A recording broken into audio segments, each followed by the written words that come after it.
పూరా local. Welcome to పూరా local. Fan following ఎక్కువగా ఉన్న ఆ నియోజకవర్గంలో ఏ జెండా ఎగరబోతోంది? పిఠాపురం పీఠాన్ని కాజేసేది ఎవరు? అధికార విపక్షాల నడుమ మాటల యుద్ధం కొనసాగుతున్న తరుణంలో పిఠాపురం సెగ్మెంట్ పై ప్రజల కన్ను పడింది. పోలింగ్ తేదీ దగ్గర పడుతున్న కొద్దీ అభ్యర్థుల గుండెల్లో రైళ్లు పరిగెడుతున్నాయి. ఏపీ పొలిటికల్ సీన్లోన పిఠాపురంలో ఎవరు పాగా వేస్తారనేది ఆసక్తిగా మారింది.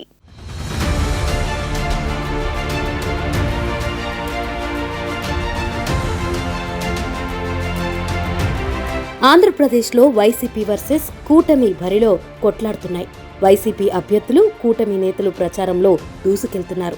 ఇదే తరుణంలో పవన్ కళ్యాణ్ పోటీ చేస్తున్న పిఠాపురంపై పవన్ అభిమానులు, రాష్ట్ర ప్రజలు, దేశవ్యాప్తంగా ఉన్నటువంటి పవన్ శ్రేణులు ఉత్కంఠగా ఎదురుచూస్తున్నారు. పిఠాపురంలో పవన్ నెగ్గుతారా? విజయం సాధిస్తారా? జన సైనికుల శ్రమ ఫలిస్తుందా అని 1000 కళ్లతో వేచి చూస్తున్నారు.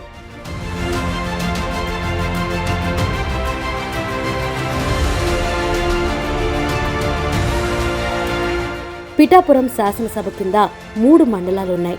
కొల్లప్రోలు, పిఠాపురం, కొత్తపల్లి మండలాలు ఈ అసెంబ్లీ సెగ్మెంట్ కిందకు వస్తాయి. ఈ శాసనసభ పరిధిలో మొత్తం 2,20,206 ఓటర్లు ఉన్నాయి.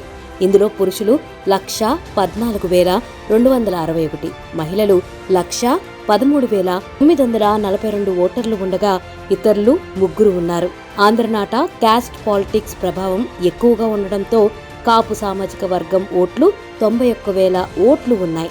2వ స్థానంలో బీసీలు ఉన్నారు.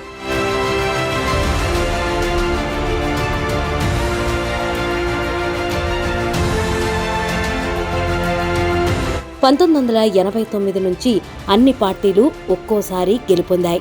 1989లో కాంగ్రెస్, 1994లో టీడీపీ, 1999లో ఇండిపెండెంట్, 2004లో బీజేపీ విజయం సాధించింది. 2009 పీఆర్పీ అభ్యర్థి వంగా గీత 1036 ఓట్ల తేడాతో విక్టరీగా నిలవగా, 2019లో వైసీపీ అభ్యర్థి పెండెం దొరబాబు 14,092 ఓట్ల తేడాతో గెలుపొందారు. తాజాగా ఈ ఎన్నికల్లో వైసీపీ అభ్యర్థిగా వంగా గీత, కూటమి అభ్యర్థిగా జనసేన అధినేత పవన్ కళ్యాణ్ పోటీ చేస్తున్నారు.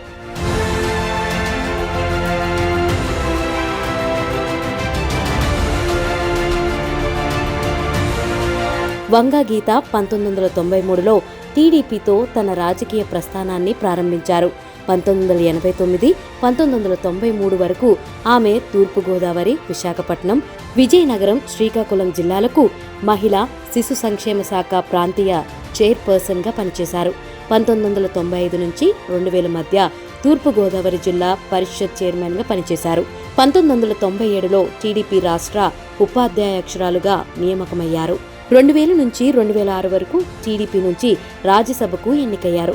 అనంతరం ప్రజారాజ్యం పార్టీ ఏర్పాటు కాగా 2009 అసెంబ్లీ ఎన్నికల్లో పిఠాపురం ఎమ్మెల్యేగా గెలుపొందారు.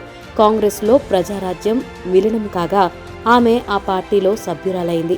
2019లో వైసీపీలో చేరిన వంగా గీత కాకినాడ ఎంపీగా విజయం సాధించారు. తాజాగా వైసీపీ నుంచి పిఠాపురం ఎమ్మెల్యేగా బరిలో నిలిచారు.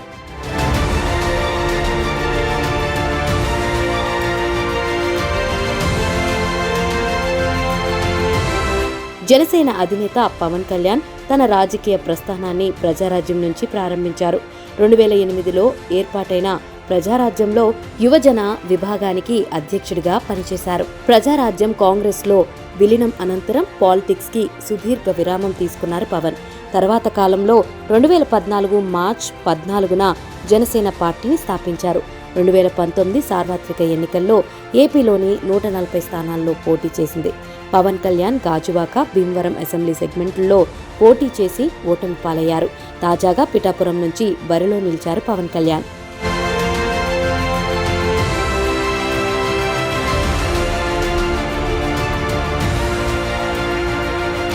పిఠాపురంలో వంగా గీత వర్సెస్ పవన్ కళ్యాణ్ అన్న చందంగా పోరు నెలకొంది. ఇరువురు బలమైన నేతలు కావడంతో ఎవరు గెలుస్తారనేది ఉత్కంఠగా మారింది. వంగా గీత రాజకీయంలో సుదీర్ఘ అనుభవం ఉన్న నాయకురాలు కాగా, పవన్ కళ్యాణ్ ఎన్డీఏ కూటమితో ముందుకు సాగుతూ తన అభిమానుల్ని నమ్ముకుని ముందుకు సాగుతున్నారు. అధికార పక్షంపై పవన్ కళ్యాణ్ చేసిన పోరాటాలు తనకు కలిసి రానున్నాయని తెలుస్తుంది. పవన్ విజయం వైసీపీకి చెప్పేట్టుగా చూపించాలని భావిస్తుంది జనసేన. అందుకు తగ్గట్టుగా ఆయనకు మద్దతుగా జనసేన శ్రేణులు, సినీ ప్రముఖులు క్యాంపెయిన్ నిర్వహిస్తున్నారు. ప్రధాని మోదీ చరిష్మా, పవన్ నటన ప్రభావం ఈ ఎన్నికల్లో గెలుపును నిర్ణయిస్తాయని విశ్వసనీయ సమాచారం.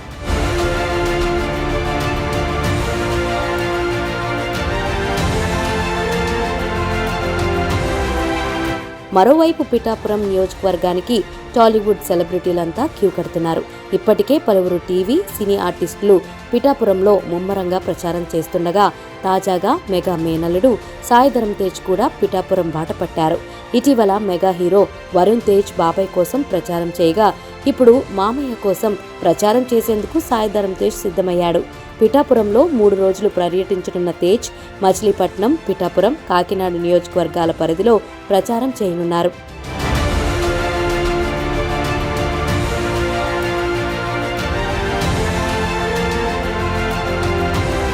పిఠాపురంలో ఎవరు విజయం సాధిస్తారు? ఎవరి విజయం ఆ అభ్యర్థులకు ఏ విధంగా లబ్ధి చేకూరుస్తుంది? ఎవరి పొలిటికల్ జర్నీ యూటర్న్ తిప్పుతుందనేది ఉత్కంఠగా మారింది. పిఠాపురం ఓటర్లు ఏ అభ్యర్థిని ఆశీర్వదిస్తారనేది మరికొన్ని రోజుల్లో తెలుస్తుంది.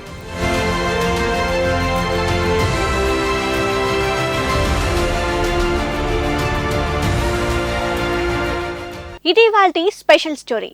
మరిన్ని అప్డేట్స్ కోసం కీప్ వాచింగ్ పురా లోకల్.